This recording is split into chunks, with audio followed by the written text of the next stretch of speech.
I'm Jamie Hooper with Remax Crest and JamieHooper.com, and today we're here to talk about the new 72-hour cooling off period that's going to go into effect for all real estate transactions in British Columbia as of January 1st, 2023. But before we do that, I'd just like to remind you, if you get any value from these videos, maybe subscribe to our YouTube channel if you're watching it there, click a thumbs up, or even make a comment if you feel free to do so. So one thing I want to talk about here is politicians getting involved in grandstanding in free real estate markets, or free markets in general. This is a strictly political move by the current government. And I'm not just singling out the NDP, because I believe that they all do this. They see a political hot button that they can jump on to gain themselves political favor. And that's exactly what they've done here. We're going to talk about how ridiculous what they've done is in a little more detail as we go on here. So what's going to happen, which is our understanding, because it's a lot of the areas are very gray, is after January 1st of next year, when someone writes an offer, whether it has subjects on it or not, there is going to be a 72-hour cooling off period where the buyer can come back and say, no, I'm not going to do the deal. And if they do this, they will have to pay the seller a 0.25% penalty, 1/4% for doing so. So to make numbers easy, if the price of the property was $1 million, the buyer would have to pay the seller $2,500 for backing out of the deal. There's a few other problems with that we're going to touch base on a little bit further, and some areas that they haven't been very clear on. For starters, subject-free offers in Greater Vancouver are going the route of the fax machine.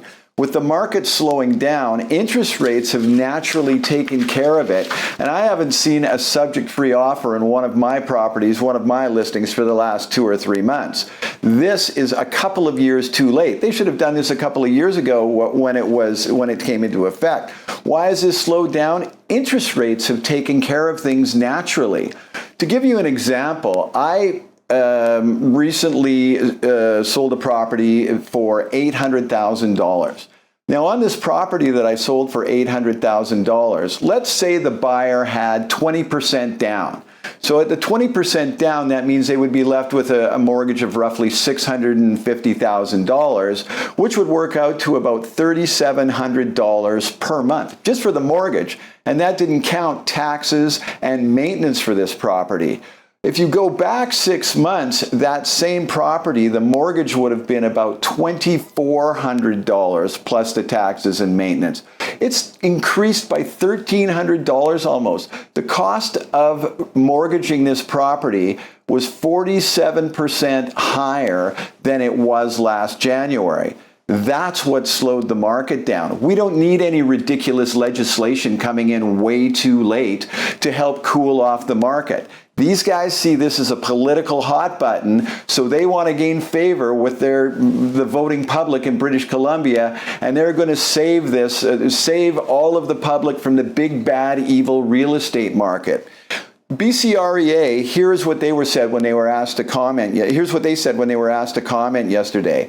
They said it is ineffectual at best and done without adequate consultation, which is what they always do. And they also quoted that they were extremely disappointed. Getting back to what I was talking about the mortgage payment earlier on, these numbers just don't jive. I've been a realtor for 30 years, and I haven't seen anything as out of whack as it is. So it's going to be a pretty interesting remainder of 2022. And by the time they pass this legislation and it comes into, or I shouldn't say pass the legislation, they've done it, but by the time it becomes law in 2023, it will be antiquated and it will be laughed at. Part of the other things that they haven't told us about, so let's say the offer written, this isn't just for subject-free offers. Let's say the offer written has subjects on it for 10 days. And the first 3 days of the cooling off period, they don't do anything about saying they want to be out of the deal. So what happens if after the cooling off period has happened and they've got subjects on it for another 7 days after that and they back out of it then? What if they say they don't like the inspection? Do they still owe the person the 2.5% then? Because the cooling off period really worked it didn't do the buyer any favors. It's worked in a negative way to them. So all of this stuff makes me crazy. Politicians should keep their nose out of free markets and just let the free markets take care of themselves, which it already has done. I'm Jamie Hooper with RE/MAX Crest and jamiehooper.com. We thank you for listening to this, and we look forward to talking with you again soon.